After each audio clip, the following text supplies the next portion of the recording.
સુરેન્દ્રનગર જિલ્લાના 5 લોકપ્રિય સંતો 1. સવારામ બાપા. પ્રજાપતિ સમાજમાં પીપળી ગામે વીસમ 1917 જન્મેલા સવારામ બાપાને કચોલિયા ગામે કબીર સાહેબનો ભેટો થયો હતો.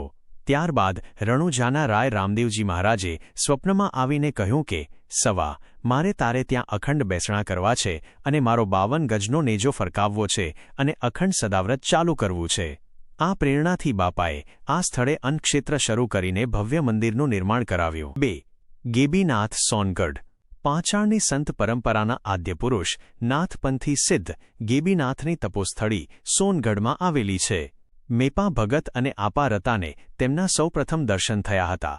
ચલાળા, પાળિયાદ અને સતાધાર જેવા ધામોના મૂળ આ સંત સાથે જોડાયેલા છે. 3.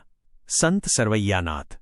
ટુંડિયા ગામના શાણાભગત ટુંડિયાના પુત્ર, જેમણે મજૂરી અર્થે ભાલ થઈને છેવટે ઝાંઝરકા સુરેન્દ્રનગરમાં કાયમી વસવાટ કર્યો. બાપાએ સંવત 1868માં ફાગણ સુદ તેરસના દિવસે આ સ્થળે સમાધિ લીધી હતી. 4. લાલજી મહારાજ.